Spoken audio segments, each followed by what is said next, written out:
Hi, my name is Daniel Campbell. I have a PhD in immunology, and I've been a principal investigator here at the Benaroya Research Institute since 2003. Together with colleagues here at the BRI, we've developed a new approach for treating autoimmune diseases. These are diseases in which the immune system starts to attack and destroy otherwise healthy tissues, like the pancreas in type 1 diabetes, the central nervous system in multiple sclerosis, or the cartilage and joints in rheumatoid arthritis. In our approach, we've engineered a protein called Interleukin 2 to help treat these diseases. The immune system is a bit like a car, and Interleukin 2 is like the driver of the car, pushing on the accelerator and the brakes when appropriate to start and stop an immune response. In patients with autoimmunity, this system malfunctions and the brakes don't work. We've engineered a version of Interleukin 2 that can only hit the brakes, and we found that in a mouse model of type 1 diabetes, treatment with this version of Interleukin 2 arrests ongoing autoimmunity and provides sustained protection from disease. I often get asked, when will patients benefit from this research? Similar IL-2 based drugs are entering clinical trials soon, so it's quite possible that within a couple years, these will become therapies available to autoimmune patients. Can these drugs be used to treat diseases other than type 1 diabetes? Malfunctions of the Interleukin 2 system are a feature of multiple autoimmune diseases, including multiple sclerosis, rheumatoid arthritis, Crohn's disease, and vitiligo. So we're hopeful that a wide variety of autoimmune disease patients will be able to benefit from these Interleukin 2 based therapies. People are interested in how we came up with this idea. Interleukin 2 has been studied for several decades by immunologists, and about 20 years ago, scientists discovered that it had this potent ability to turn off the immune system. Since then, it's been an ongoing challenge to develop better IL-2 based therapies for treatment of autoimmunity. Can Interleukin 2 be used to treat other types of diseases? Yes, although our goal was to develop a version of Interleukin 2 that turns off the immune system to treat autoimmune diseases. Other scientists are working on versions of Interleukin 2 that only press the accelerator and might be beneficial to patients with cancer or with chronic infections. Our hope for the future with this research is to better understand how our engineered versions of Interleukin 2 function. In particular, there's an immune cell population called regulatory T cells that respond to Interleukin 2, and we are very keen to understand how our engineered version of Interleukin 2 impacts the function of these cells in autoimmune disease. I'm passionate about the research that we do at the Benaroya Research Institute because I see how it impacts patients' lives. This has been a challenging time to do research because of the COVID-19 pandemic, but we really appreciate all the support that you all give us.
Hi, my name is Cerosaletti, and I'm an investigator in the Center for Translational Immunology here at Benaroya Research Institute. In translational immunology, we study human samples so that what we learn can be quickly applied to patients across the street and elsewhere. And my research focuses on the genetics of autoimmunity and allergy. We know that these diseases have a genetic component because family members of patients, so parents or siblings or children, have an increased risk for developing these diseases, suggesting that something is being passed down in the family. So my particular lab tests for genetic variants in immune genes with the idea that we can use this as a tool to understand the mechanisms that are breakdown leading to autoimmunity and allergy. And that's important because it helps us to target the right patient to the right drug and maybe find new drugs. You've probably seen pictures of DNA before. It's a DNA double helix. And when we talk about genetic variants, we're talking about very simple changes in the DNA. You see these colored ladder pieces going through the double helix. The genetic variants we're talking about are simple changes in these colors or the bases of DNA. And it's like changing the spelling of a word from ship to shop.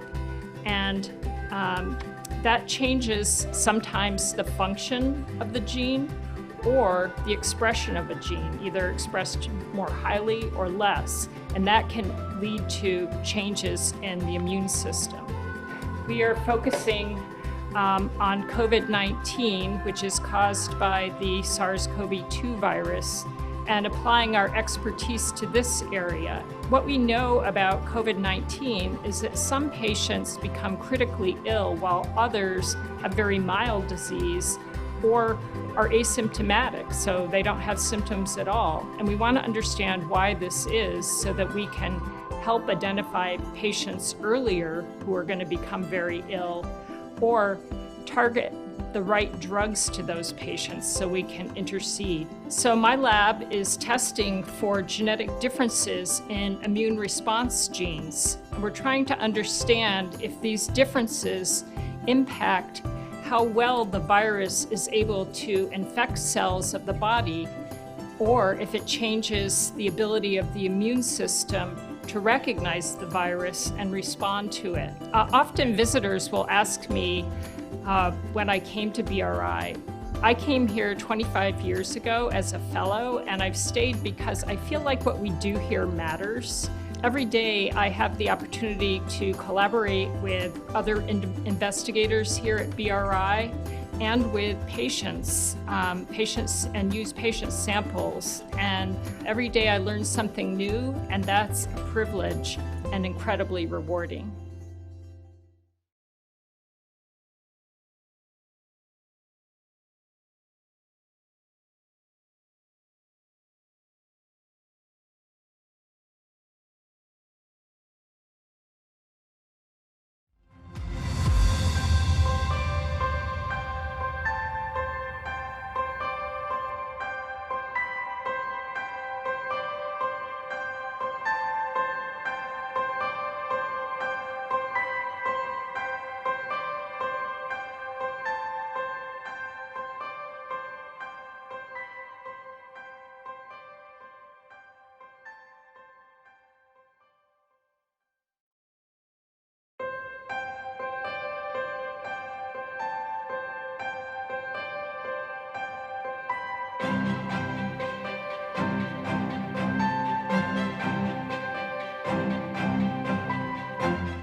Hi, my name is Khor, and I'm one of the principal investigators here at the Benaroya Research Institute.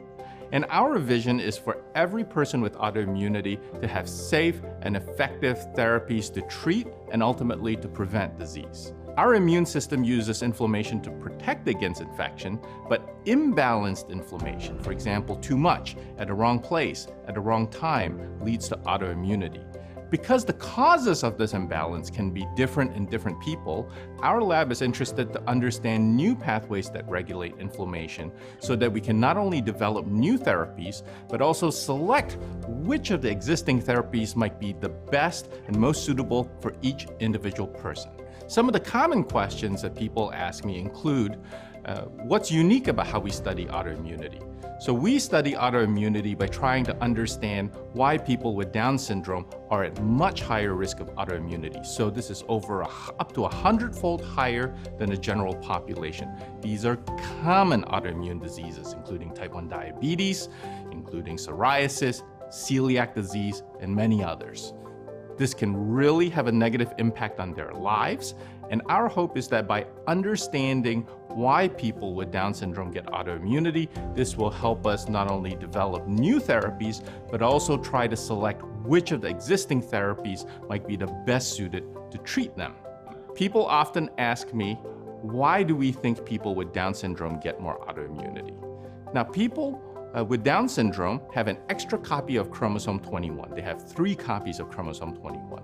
And what this tells us is that specific genes on chromosome 21 must be driving this increased risk of autoimmunity.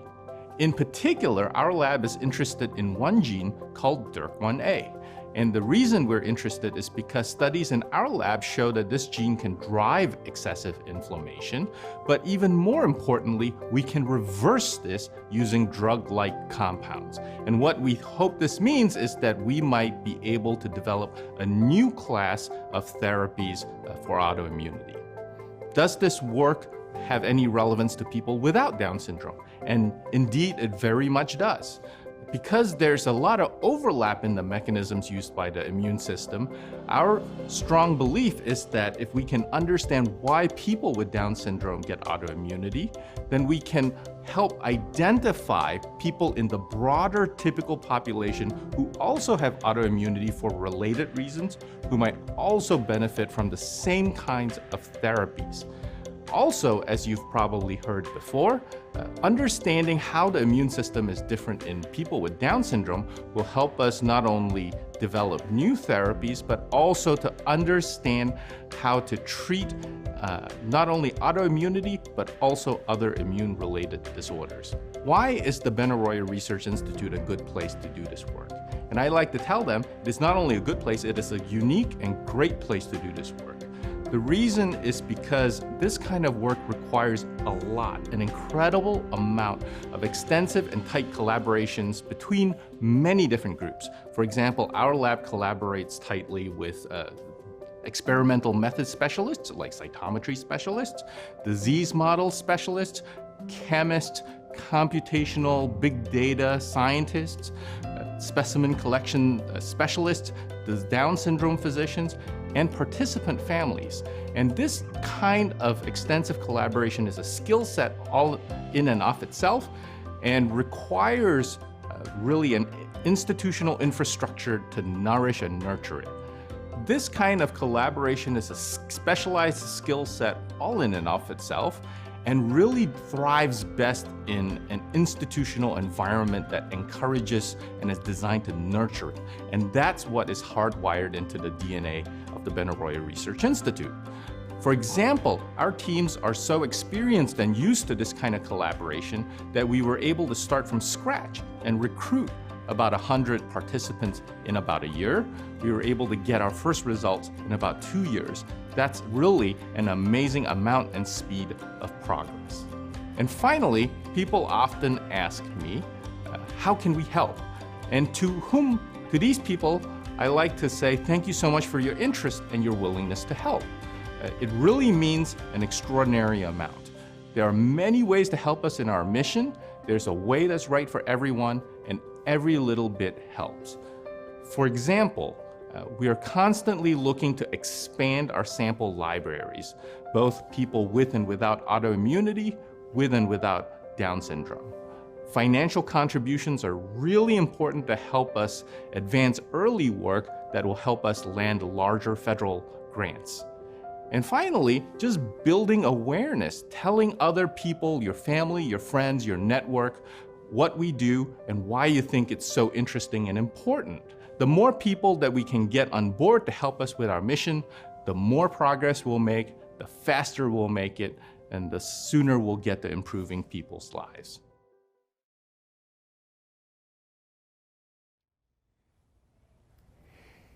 Thank you, Dr. Khor and fellow researchers, and thank all of you for joining us. And yes, you're in the right place. No, I'm not Colonel Sanders. I am the recently retired Steve Raible, loving life and happy to be here and happy to be your host this afternoon. I hope you had an opportunity to join us at 11:30 to watch the Scientific Research Showcase. 3 of Benaroya Research Institute's world-class researchers shared the groundbreaking work they do every day right here in Seattle. Now, if you didn't get a chance to see it, Don't worry, a recording of this event will be available after the event. We are so excited to share today's program with you. Now, obviously, things are a little different this year because, well, we can't be together in person. Our community of supporters and millions of others living with autoimmune disease are immune compromised and, as we know, at higher risk of contracting coronavirus. The work at BRI is important now more than ever to create a better world for those living with immune-related diseases. During today's program, we'll share the story of the continuation of BRI's work on autoimmune disorders and the new work related to COVID-19 research. Now more than ever, people who suffer from autoimmune disease are at risk. Benaroya Research Institute at Virginia Mason is one of the few research institutes in the world dedicated to discovering causes and cures to eliminate autoimmune and immune system diseases. To donate to BRI at any time, go to illuminationsluncheon.org or text the keyword 2020 BRI to 76278. And now I'm excited to introduce to you a good friend, Jane Buckner, the president of BRI. Dr. Buckner has been leading BRI through the many adjustments they've had to make during this public health crisis. With her leadership and the commitment of the researchers, BRI continues to strive forward with its mission of advancing the science that will predict, prevent, reverse, and cure diseases of the immune system. Welcome. Thanks for sharing your time with us today at this Illuminations Luncheon. Today, we'd like to share with you what we're doing here at BRI. As you already know, BRI's vision is for a healthy immune system for every individual. We would like to bring this vision to reality by advancing the science to predict, prevent, reverse, and cure diseases of the immune system. That's something that today seems even more important than it has in past Illumination lunches when we've talked about this, because we're all facing a world with a pandemic where our immune system is central to protecting us. And as you'll learn today, is part of why some people do poorly with this disease. I'd like to take a few minutes to tell you why BRI is such an extraordinary place. And I think there's three important points. First, we're experts in immunology. We have an incredible faculty and staff of scientists who are experts in understanding both the fundamentals of how the cells of the immune system work, the genes of the immune system work, and how they work together. But we also have experts in understanding data and how you take this big data that we generate and put it together to help understand this complexity. In addition, we have a whole group of scientists at BRI who are excellent at understanding large data sets, bringing them together, and helping us all make sense of them. Second, we have an incredible infrastructure at BRI that allows us to do research rapidly and in an agile way. We have the tools to study the cells of the immune system and to study the genes involved in driving the immune system. We have a biorepository that allows us access to samples from healthy patients as well as patients with disease. We apply that technology and those tools in the laboratory to those samples to ultimately understand what creates a healthy immune system and what results in an immune system that leads to diseases like type 1 diabetes, multiple sclerosis, or failure to respond to an infection appropriately. And finally, we are highly collaborative. As a group of scientists, we talk to each other frequently, even in these times of COVID-19, although we do it virtually just like we're doing today. We work together at BRI because we have different strengths, skills, and knowledge sets. We collaborate with other scientists throughout the Seattle area, as well as nationally. And we work with clinicians and patients, all of which helps us bring forward our knowledge more effectively. Today, our program is going to showcase the work that we're doing in type 1 diabetes and also in studying COVID-19. I think this program is going to be very informative. I hope you enjoy it. And remember that your participation in supporting BRI is part of what makes this all happen. Again, I want to thank you so much for being part of Illuminations Luncheon 2020. Jane, Dr. Buckner, thank you for your leadership and your friendship, and thank you for everything you do for BRI. Speaking of thank you, Now I want to say thank you to our presenting sponsor, Union Bank, for your generosity year after year in support of this event. We'd also like to thank all of our corporate partners who you see on the screen for being with us this year. Support from these corporate partners and you means the BRI can continue to do the research and exploration into ideas that no one else has even thought of. We start this event with over $196,000 in contributions from our corporate partners. That is an amazing start. We can't say thank you enough. We now hear from Dr. Gary Kaplan, President and CEO of Virginia Mason. Good afternoon and welcome. Thank you for joining us today. It's truly meaningful and very special to have you with us today as we both celebrate and support Virginia Mason and the Benaroya Research Institute. Today we are focusing on the amazing research being done at BRI. It is so fitting that this year we are also celebrating the 100th anniversary of Virginia Mason. And from day one, education and research, what we call our academic mission, has been part and parcel of who we are. It helps define us as an organization. The academic mission helps define, to this very day, starting from day one 100 years ago, who we are. Research and education since that time have been cornerstones of Virginia Mason. Today we have over 325 scientists utilizing 26 laboratories. Laser focus on the commonalities that these autoimmune diseases and autoimmune related diseases have. A cure for one has the potential for being a cure for all. We are working hard to connect real life discoveries in the laboratory to what happens day to day at the bedside, taking the bench or the basic science laboratories to the bedside quickly, effectively, and having that drive our research agenda so that we can have the most significant impact and improve the lives of the people who are depending on us for the discoveries that will change their lives for the better. I'm so proud of the work that occurs every day at the Benaroya Research Institute and so grateful for your support. Thank you again for joining us today. We cannot be who we are without your engagement in our work and your support for the scientists at the Benaroya Research Institute. Let's have a great afternoon together. Thank you.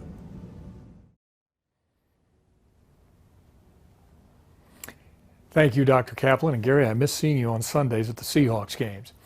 Today we are here to support BRI and its mission to prevent, predict, reverse, and cure autoimmune diseases. You might not know this, but 1 in every 15 Americans suffers from an autoimmune disease. Because of the many commonalities autoimmune diseases share, people living with an autoimmune disease are more likely to suffer from more than one of these destructive diseases. BRI scientists aren't focused on eliminating just 1 or 2 autoimmune diseases. They're taking on all of them, and that's more than 110 if you're keeping count at home. As some of you might know, my wife Sharon is living with an autoimmune disease. She is the toughest, the strongest, the most vibrant person I know, and perhaps all of you have a person just like that in your household. And she reminded me to remind you that what we're doing here isn't just for us today, but more importantly for our kids and their kids in the future. That's why we are here. Now, hearing the commitment and the passion from those at BRI gives me hope for her as well as others with autoimmune disease that their lives will improve due to the work at BRI. And to support this amazing work, you can give anytime by visiting illuminationsluncheon.org or by texting the keyword 2020 BRI to 76278 and following the prompts.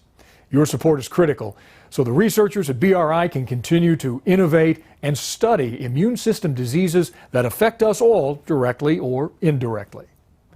And now I'd like to introduce Samantha Clark. Samantha will share her story of being diagnosed with type 1 diabetes and how she found BRI.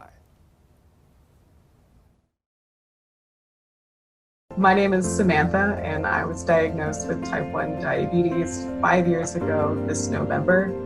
When I was diagnosed, I sort of broke my entire being.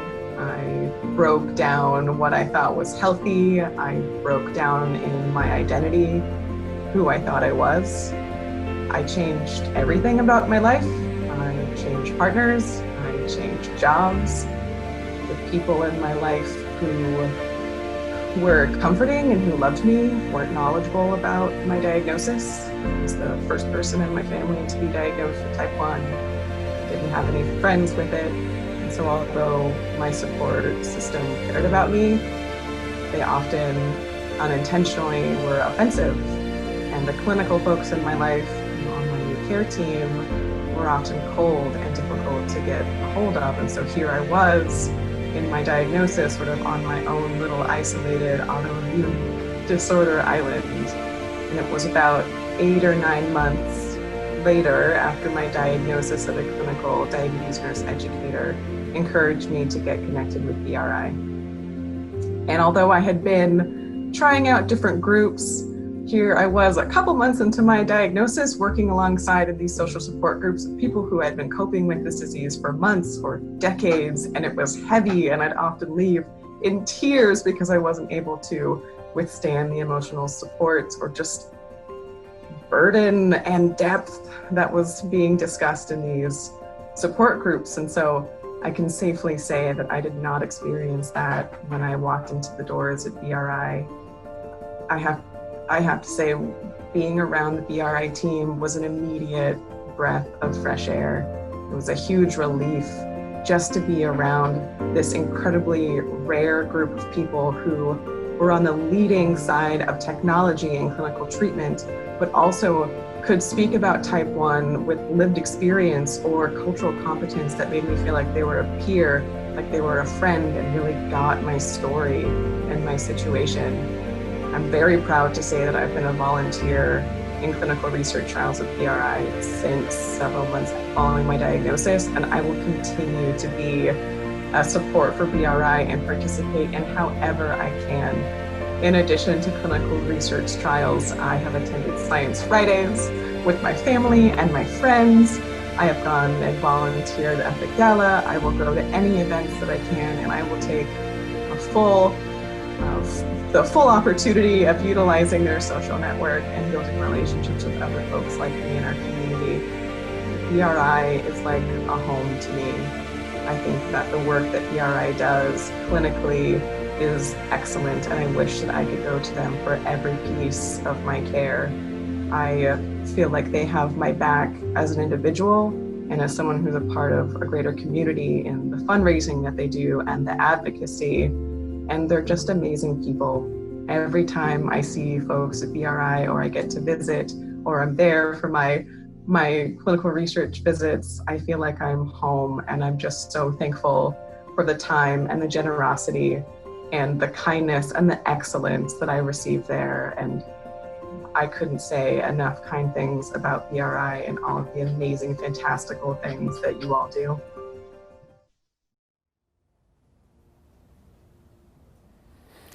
Samantha, thank you, and thank you for sharing your story with us. As Samantha said, one of the things that makes BRI so unique is that they have a personal connection with the autoimmune diseases that they study. It lends to their passion and provides a specialized perspective that is expert not only in study, but in life experience. Now let's hear from BRI researcher Dana VanBeucken, whose work has radically changed due to the COVID-19 pandemic. My name is Dana VanBeucken, and I am a research nurse practitioner at Benaroya Research Institute. For the past 8 years, I've been working with the Diabetes Clinical Research Program, and even in that short period of time, we've made tremendous strides in our research and our understanding of type 1 diabetes. We have shown that immunotherapy can be effective in delaying the progression to type 1 diabetes. We have contributed to advancing technologies such as the artificial pancreas, something that is now commercially available to those with type 1.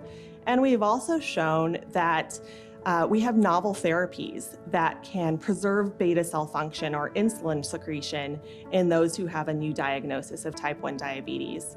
And with each new discovery, we are that much closer to a true cure for type 1 diabetes. Now, in the past year, obviously, we have had some changes with COVID-19. Many of our diabetes trials involving elective immunotherapy or immunosuppressants have had to pause or delay enrollment, but we haven't let that discourage us. If anything, it has served to motivate us more now than ever toward furthering scientific knowledge. And it should come as no surprise, as we have a group of people who are very used to overcoming what others deem to be insurmountable obstacles, that we've pivoted and we are focusing some of our research efforts on COVID-19. Benaroya Research Institute is a site for Pfizer's COVID-19 vaccine research study.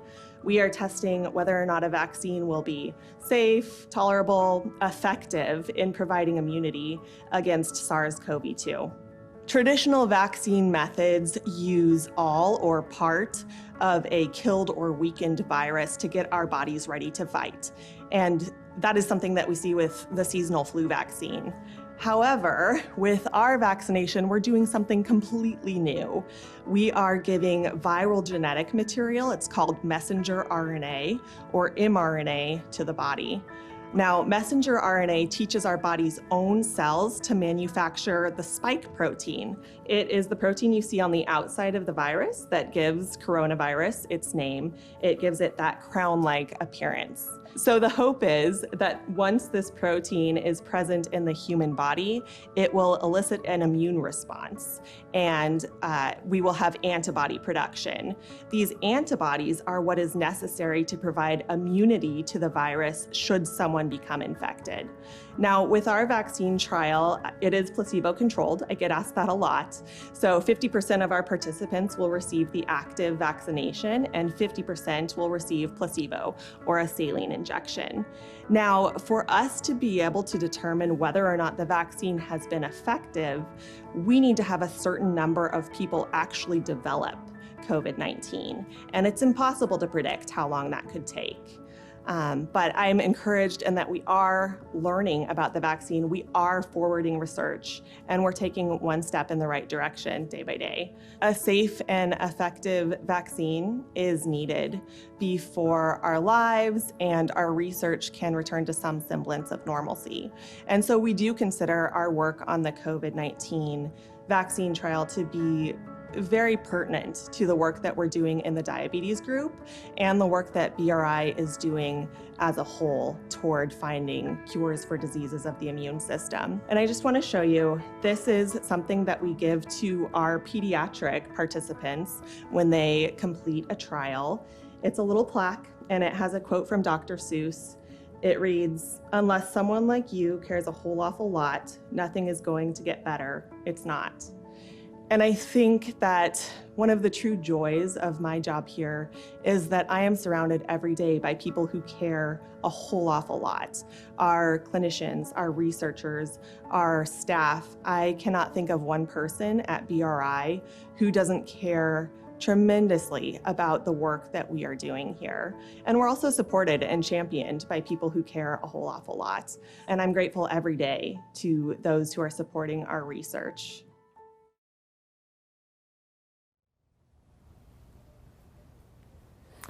Unless someone cares a whole awful lot, nothing's going to change. We all ought to have that engraved right here. That's why we're here today. We're here because we care a whole awful lot and we want change.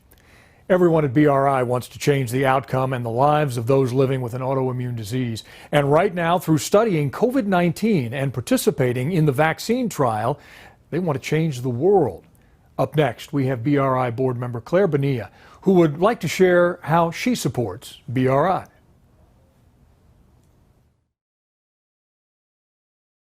Hi, I'm Claire Bonilla. I'm a mom, CEO, a member of the BRI Board of Directors, and I live with multiple sclerosis. BRI not only participates in groundbreaking collaboration and research, but carries them through to application to predict, prevent, reverse, and ultimately cure diseases that affect millions of people. For me personally, that has deep meaning.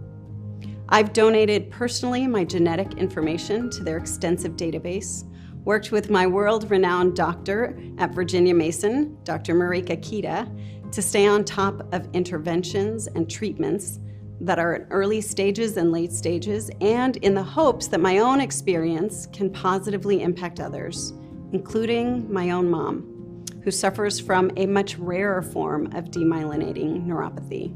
But my passions and contributions don't just stop on the medical front. It extends to my time and treasure to BRI as an institution. Serving on the board with a group of diverse and committed leaders, supporting the best immunologists and scientists in the world, all with the desire to change the healthcare landscape.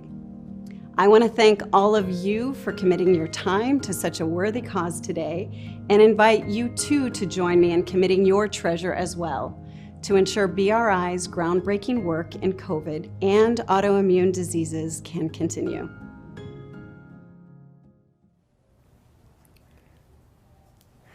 Claire, thank you. And now I have an exciting announcement. 100% of the board at BRI has stepped forward to create an Illuminations matching gift. They have committed to match every gift from the $500 level. A huge thank you to our board members. And remember, you can give by going to illuminationsluncheon.org or by texting 2020-BRI to 76278. And we've all had to adjust due to the COVID-19 pandemic. So let's hear from the BRI researchers, Dr. Adam Lacy-Hulbert, Dr. Cate Speake, and Dr. Jessica Hamerman, as well as patients involved with BRI, about how their research has evolved to accommodate life during the pandemic. Let's take a look.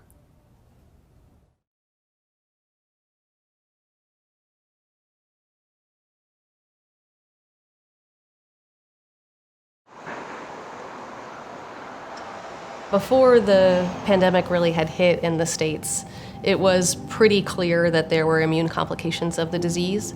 And so people like us were reading those reports and sort of thinking about what we might do when it was our turn. So a lot of the research we do here at BRI and in my lab involves using blood from either healthy people or from people with autoimmune diseases, and that all really starts with this amazing group we have here at BRI, so the translational and clinical cores that coordinate bringing in blood donors so that we can assess their white blood cells. So we had this system set up, and we were about to move into studying autoimmune disease. We were going to study Crohn's disease and begin to study lupus, and then the pandemic hit. And we were able to turn that system and make use of it to understand COVID, but it was really something that's been built over years because we've studied autoimmunity, right? So we had this whole world built basically that we could turn. So what we did there was to say, well, this same approach could be used to try to study patients with COVID-19.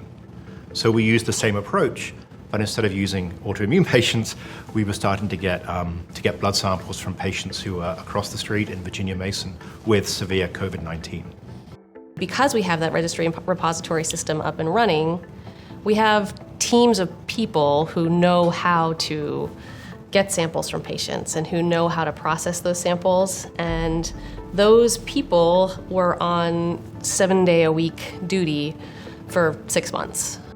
You know, most businesses kind of started to close around the middle of March. Most of the schools were closing around the middle of March due to the pandemic. By the first week of April, we were up and running 7 days a week to have those samples coming in and right back out the door to scientists to try and understand what was happening. So we were only really doing essential work, keeping things maintained in the lab with minimal staff. I've been amazed at how productive everyone has been. Part of my lab studies viruses. We study Ebola virus and influenza virus. And so what we were able to do very early on was take some of the findings that we'd found in Ebola and influenza research and quickly apply them to COVID. There are a lot of similarities between COVID-19 and autoimmune disease, we're beginning to realize. SARS-CoV-2 can use a similar process of infection as Ebola. So we quickly took the cells that we had manipulated to make them resistant to Ebola, and we said, well, are these cells resistant to SARS-CoV-2? And they were. One thing that's interesting and actually relates back to some of the research we do in my lab is this topic of cytokine storm, which we're very interested in.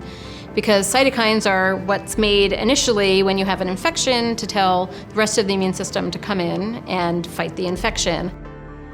Once you're already infected, some people are going to get very, very ill and they're going to end up in the ICU, and others are going to be pretty much fine. They're not going to feel great, but they're going to be able to spend their week or 10 days at home and feel better at the end of that time. And we designed a study to try and understand that. I was excited to participate in the vaccine trial, the Pfizer vaccine trial that we're doing here at BRI, because as an immunologist, I really believe in vaccines and the power of vaccines to protect us from infectious diseases.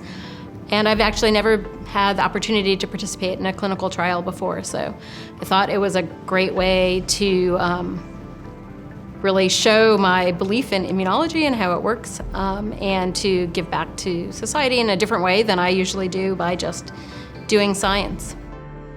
This research might identify pathways that we could use against future pandemics that we still don't know about yet.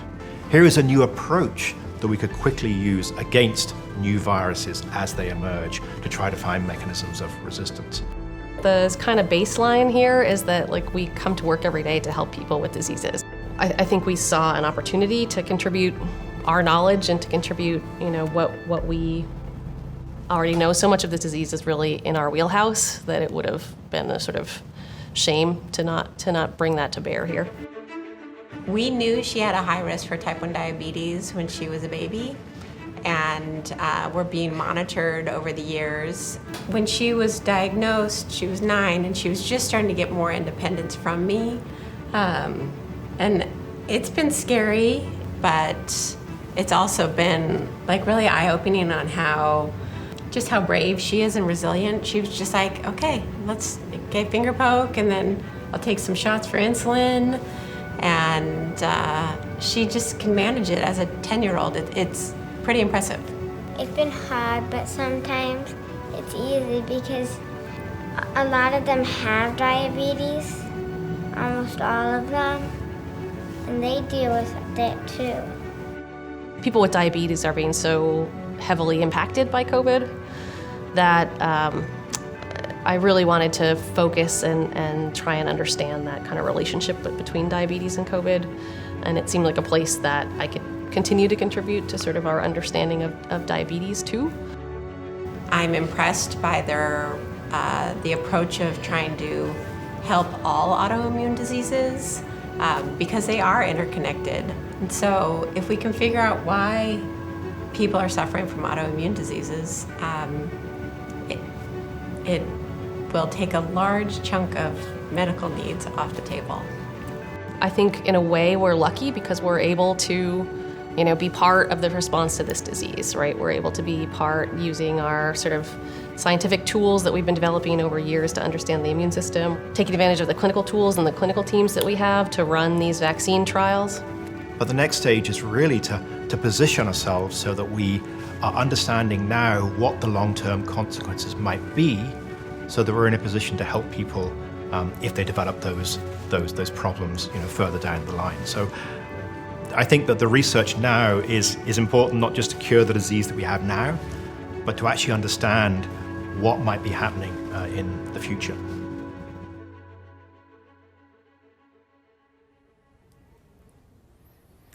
Really interesting. Now, as researchers at BRI learn about the immune system, what it means to be healthy, and how to realign it for those with autoimmune diseases, they use what they've learned in the past to guide their current research in order for our futures to be brighter. It's absolutely incredible to learn about the intersections between COVID-19 research and research into autoimmune disease. Truly, the advancements in research in one area further research in others. No effort is wasted in the scientific pursuit of progress. BRI relies on your support to do this world-changing work. To give, please visit illuminationsluncheon.org or text 2020 BRI to 76278.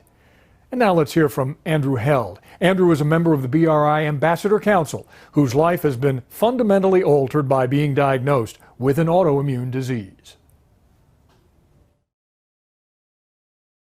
Hi everyone, my name is Andrew Held. I'm a member of the BRI Ambassador Council, and I wanted to take a minute to share my story of living with an autoimmune disease with you and why BRI is so important to me. So I was diagnosed with proctitis, an autoimmune disease of the GI tract, in my mid-20s. And I wish that I would have discovered and had the resources BRI brings 20 years ago. Now, looking at me today, I know you all can't believe it's been 20 years since I was in my mid-20s. But with that being said, it was such a difficult time in my life.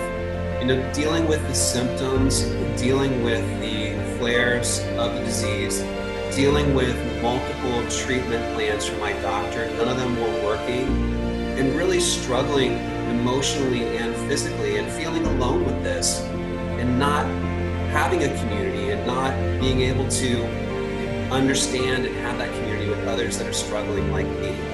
So fast forward to today, I appreciate BRI because it brings community, resources, hope, and cutting-edge research to those that are struggling with autoimmune disease and allergy diseases and issues. So I really would ask you today to open your hearts, open your minds, and open your wallets to BRI and support all of the things that BRI brings to those living with these diseases for potential and future cures and for all of the resources and the community that's brought by this amazing organization to people like me. So thank you for listening to my story today, and thank you for donating and giving to BRI.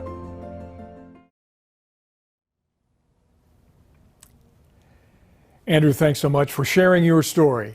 And now we have some breaking news. I get to do that one more time in my life. Here we go. The Storm win the championship. Actually, we already knew that, right? It is time, however, to announce, with your help, we have raised $306,000. That's right, 306 with 3 zeros after it. There you go. Thank you so much for your generosity today. Your gift is impacting the lives of so many. Also want to thank all the researchers and patients who share their stories during today's program. They are an inspiration to all of us for a healthier future. We want to thank all of you so much for tuning in. For those of you that have donated, we thank you from the bottom of our hearts. Remember, wear one of these. Be well. Stay safe. Thanks, everybody.